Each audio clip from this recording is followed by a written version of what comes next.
പാലക്കാട് നെന്മാറ സജിത വധക്കേസ് പ്രതി ചെന്താമരയ്ക്ക് ഇരട്ട ജീവപര്യന്തം. പ്രതി ജീവിതകാലം മുഴുവൻ ജയിലിൽ കിടക്കണമെന്ന് പാലക്കാട് അഡീഷണൽ ഡിസ്ട്രിക്ട് സെഷൻസ് കോടതി ശിക്ഷ വിധിച്ചു. വിധിയിൽ തൃപ്തരാണെന്ന് സജിതയുടെ മക്കളും പ്രോസിക്യൂഷനും പോലീസും പറഞ്ഞു. സജിതയുടെ ഭർത്താവ് സുധാകരനെയും സുധാകരന്റെ അമ്മയെയും വെട്ടിക്കൊലപ്പെടുത്തിയ കേസിൽ ഇനിയും വിചാരണ തുടങ്ങിയിട്ടില്ല. നെന്മാറ പോത്തുണ്ടി തിരുത്തമ്പാടം ബോയൻ കോളനിയിലെ സജിതയുടെ വീട്ടിൽ കയറി വെട്ടിക്കൊലപ്പെടുത്തിയ പ്രതി ചെന്താമരയ്ക്ക് ഇരട്ട ജീവപര്യന്തം ശിക്ഷ. പ്രതി ആജീവനാന്തം ജയിലിൽ കിടക്കണം. പാലക്കാട് അഡീഷണൽ ഡിസ്ട്രിക്ട് സെഷൻസ് കോടതിയാണ് ശിക്ഷ വിധിച്ചത്. ഭാവഭേദമൊന്നുമില്ലാതെയാണ് ചെന്താമര ശിക്ഷാവിധി കേട്ടുനിന്നത്. കണക്കാക്കാൻ പറ്റില്ല എന്ന് കോടതി വേറെ ഒന്ന് പറയാൻ കാരണം വെച്ചാൽ അടുത്ത് വരാൻ പോണ കേസിൽ അയാൾ കുറ്റക്കാരനെന്ന് കാണാതെ ഈ കേസിൽ തന്നെ ഒരു മുൻവിധിയോട് എടുത്തിട്ട് ചെയ്യാൻ പാടില്ല എന്നുള്ളത് കൊണ്ട് മാത്രമാണ് അയാൾക്ക് ഡെത്ത് പെനാൽറ്റീന് കൊടുക്കാതിരുന്നത്. 3.25 ലക്ഷം രൂപ പ്രതി പിഴയൊടുക്കണം. ഈ തുക സജിതയുടെ മക്കൾക്ക് നൽകണം. പക്ഷെ പിഴത്തുക പ്രതി അടയ്ക്കുമെന്ന് കരുതുന്നില്ല. അങ്ങനെ വന്നാൽ ലീഗൽ സർവീസ് അതോറിറ്റി കുടുംബത്തിന് പണം ലഭ്യമാക്കാൻ നടപടി സ്വീകരിക്കണം.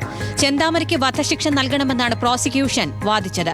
എന്നാൽ ഇത് അപൂർവങ്ങളിൽ അപൂർവമായ കേസല്ലെന്ന് കോടതി നിരീക്ഷിച്ചു. പക്ഷെ പ്രതി കുറ്റകൃത്യം ആവർത്തിക്കാൻ സാധ്യതയുണ്ട്. പ്രതി നന്നാകുമെന്ന പ്രതീക്ഷയില്ല. ചെന്താമരയുടെ മാനസിക നില ഭദ്രമാണ്. പരോൾ നൽകേണ്ട സാഹചര്യം ഉണ്ടായാൽ സാക്ഷികളുടെ സുരക്ഷ ഉറപ്പാക്കണം. ചെന്താമരയ്ക്ക് കടുത്ത ശിക്ഷ ലഭിച്ചതിൽ സന്തോഷമുണ്ടെന്നും ജാമ്യവും പരോളും നൽകരുതെന്നും സജിതയുടെ മക്കൾ ആവശ്യപ്പെട്ടു. നമുക്കിപ്പോഴും ഒരു ഭീഷണിയും ഭയം ഉണ്ട് ഇയാളെ, അതുകൊണ്ട് ഒരിക്കലും പുറത്തുവിടരുത്.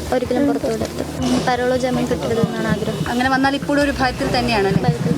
2019 ഓഗസ്റ്റ് 31 സജിതയെ അയൽവാസിയായ ചെന്താമര വീട്ടിൽ കയറി വെട്ടിക്കൊലപ്പെടുത്തിയത്. ചെന്താമരയുടെ ഭാര്യ പിണങ്ങിപ്പോകാൻ കാരണം സജിതയാണെന്ന് ആരോപിച്ചായിരുന്നു ആക്രമണം. ആകെ 44 സാക്ഷികളെ കോടതി വിസ്തരിച്ചു. കൊലപാതകം, അതിക്രമിച്ചു കടക്കൽ എന്നീ കുറ്റങ്ങളിൽ ഇരട്ട ജീവപര്യന്തവും തെളിവ് നശിപ്പിക്കൽ 5 വർഷം തടവും വിധിച്ചു. എല്ലാ ശിക്ഷയും ഒരുമിച്ച് അനുഭവിച്ചാൽ മതി. ശാസ്ത്രീയ തെളിവുകളും സാക്ഷിമൊഴികളും അനുകൂലമായതിനാലാണ് ചെന്താമരയ്ക്ക് കടുത്ത ശിക്ഷ ലഭിച്ചതെന്ന് ജില്ലാ പോലീസ് മേധാവി പറഞ്ഞു. Scientific evidence correct procedure follow up ചെയ്തിട്ട് പോലീസ്ക്ക് ചെയ്യാൻ സാധിച്ചു. അതൊരു ഏറ്റവും നിർണായകം കാര്യമാണ് ഈ കേസിന്റെ കൺവിക്ഷനിലേക്ക് എത്തിച്ചിരിക്കുന്നത്. സജിതയുടെ മക്കൾക്ക് സർക്കാർ ജോലി നൽകണമെന്ന് സജിതയുടെ സഹോദരി ആവശ്യപ്പെട്ടു. എന്റെ മക്കൾക്ക് അമ്മയില്ല അച്ഛനും ഇല്ലാണ്ടാക്കിയതാണ്, അഡ്രസ് ഇല്ലാണ്ടാക്കിയതാണ്. ഇനി സർക്കാർ എന്തെങ്കിലും ഒരു ജോലി മക്കൾക്ക് കിട്ടണം എന്നുള്ളത് ഞാൻ അപേക്ഷിക്കുകയാണ് മക്കൾക്ക്.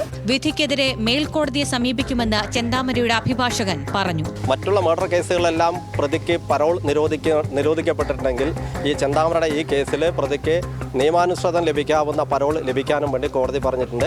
എന്ത് തന്നെയാണെങ്കിലും ഈ ഉത്തരവിനെതിരെ ഹൈക്കോടതിയിൽ അപ്പീൽ സമർപ്പിക്കുന്നതാണ്. സജിത കേസിൽ പരോളിൽ ഇറങ്ങിയാണ് സജിതയുടെ ഭർത്താവ് സുധാകരന്റെ അമ്മ ലക്ഷ്മി എന്നിവരെ ചെന്താമര കൊലപ്പെടുത്തിയത്. ഈ കേസിന്റെ വിചാരണ നടപടികൾ ഉടൻ ആരംഭിക്കും. ന്യൂസ് മലയാളം, പാലക്കാട്.